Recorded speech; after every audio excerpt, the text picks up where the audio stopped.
Apakah memang baru di musim ini saja nih Anda bermain atau sebelum-sebelumnya juga sudah? Baru, Mbak. Oke, baru. Jadi baru di musim ini? Iya. Oke, saya tahu sebetulnya kan sudah dinaikin nih gaji wasit. Gaji perangkat pertandingan sudah naik. Sekarang jadi berapa gajinya Pak setelah naik ini? Di kompetisi ini kan dinaikkan kan? Kalau untuk dari federasi sebenarnya cukup, Mbak. Cuman ya kita namanya manusia. Di mana ada peluang di situ kita masuk, Mbak. Jadi sebetulnya sekali pertandingan itu dapat berapa? Untuk apanya, Mbak? Yang resmi dari federasi? Tidak bisa saya sebut, Mbak, karena ini urusan dengan federasi nanti. Oke, baik. Saya ingin minta komentar. Sebelumnya saya mau bilang kalau teman saya Raffi Ahmad sudah hadir di Mata Najwa. Terima kasih AA sudah datang ke Mata Najwa. Ini adalah Chairman Rans Cilegon FC. Tadi kita bicara pengaturan skor, yang sekarang lagi buka-bukaan adalah wasit perangkat pertandingan Liga 1. Wow. AA kaget? Wow. Wow, sudah banyak dengar. Tapi kan dulu memang aku, kalau saya pribadi kan saya memang mungkin di dunia sepak bola baru lah. Saya juga anak baru ya. Cuman kalau memang mendengar secara anggapnya saya adalah orang awam, pencinta sepak bola, dengar-dengar pernah dengar, tapi kalau untuk secara langsung saya sih benar-benar belum tahu secara detailnya. Tapi ya seperti ini kan memang tugasnya kita sama-sama di insan sepak bola, pelan-pelan ya kita berantas gitu. Bagaimana caranya ya PSSI dan semuanya, Satgas dan lain-lain kan lagi menyoroti ini untuk sama-sama diberantas. Yang kemarin pertandingan yang juga Perserang kan juga sempat tanding lawan Rans tuh.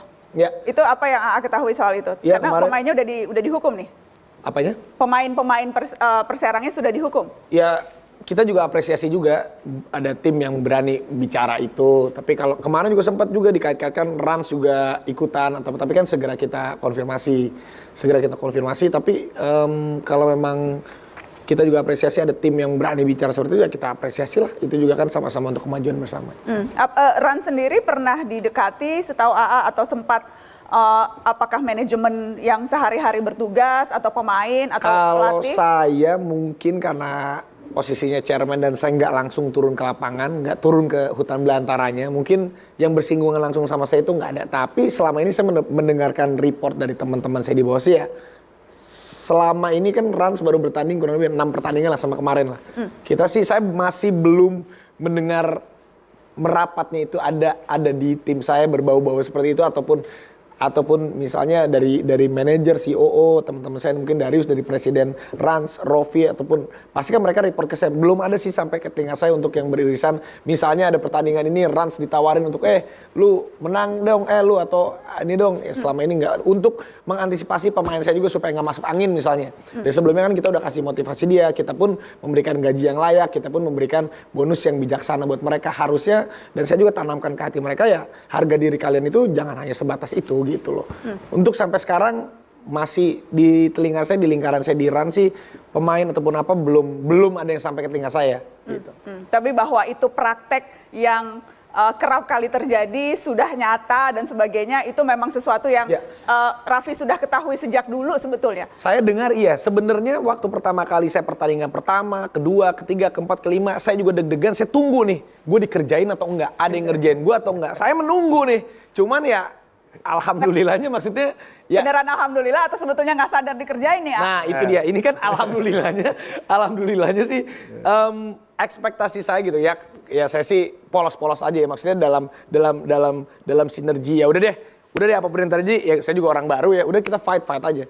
Ya saya sih cukup puas, yang nggak puas banget, tapi mungkin atau yang gue dikerjain gue nggak sadar, tapi yang saya rasain sih normal aja kalau gue pribadi ya. Oke, apa yang seharusnya bisa dibaca oleh pemilik, oleh Atta, oleh Raffi begitu ya, kalau ini sesungguhnya memang ada yang nggak beres, Kak Akmal? Apa yang bisa jadi indikator anak muda yang baru terjun nih ke dunia mungkin sepak bola? Mungkin masih polos kali Bang ya, jadi gue sih merasa masih oke Karena tadi aja. Pengakuan wasit, nanti kita akan spesifik lagi bicara soal pengakuan wasit. Tapi kalau misalnya itu kan baru satu pintu nih pengaturan skor dari wasit. Ada yang dari runner, ada dari mana-mana begitu. Ya kalau saya bisa sekarang bilang sama ada Atta sama Raffi nih. Saya fair-fairan saja gitu kan. Ke depan saya melihat hipotesa saya gini. AH itu ada di zona degradasi. Itu akan bertahan terus ada di situ.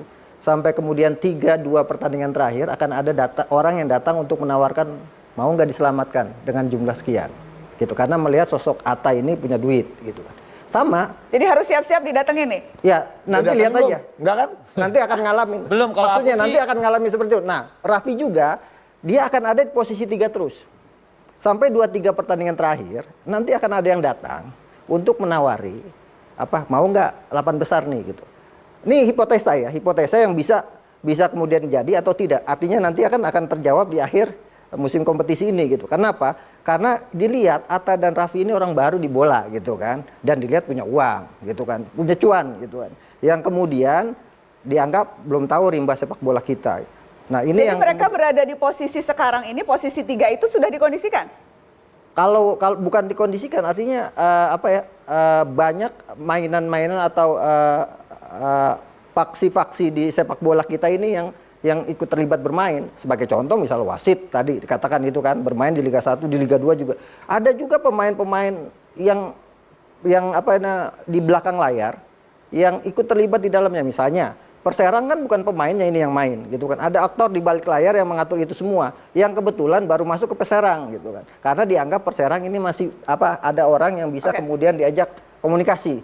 Nah, mungkin dalam perjalanan ini ada misalnya di Ahapati ada yang sudah mulai didekatin, ternyata nggak bisa masuk, mundur dulu, cari lagi nanti. Nah, bisa juga di Rans akan ada seperti itu. Kenapa? Kan dia kan akan coba-coba untuk melakukan itu semua, melakukan pendekatan, karena ini peluang untuk mendapatkan cuan istilah saya yang menjadi tradisi di bola kita selama ini. Jadi kita harus gimana Bang baiknya? Harus jaga gitu kan, jangan sampai kemudian saya kan katakan tadi ada pilihan buat Atta dan Raffi ini di sepak bola sebagai orang baru 2. Dia kemudian angkat bendera putih karena ternyata rimbanya sangat luar biasa seramnya, kemudian uang habis luar biasa habis, atau ikut kecebur di dalamnya, bermain di dalamnya demi sebuah gengsi di klub sepak bola. Pilihan cuma 2 itu aja ke depan. Kita akan lanjutkan karena setelah ini saya masih ingin meneruskan bersama perangkat pertandingan Liga 1 yang tadi buka-bukaan untuk Mata Najwa.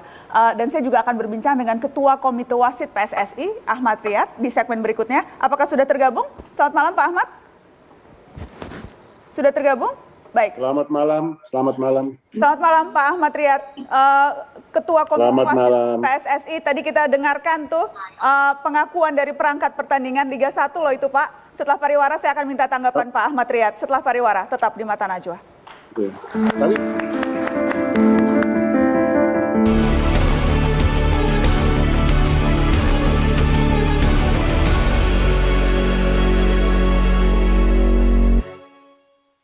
saatnya buat Lapor Pak. Setiap Senin sampai Jumat jam 9:30 malam. Waktunya semangat memulai hari.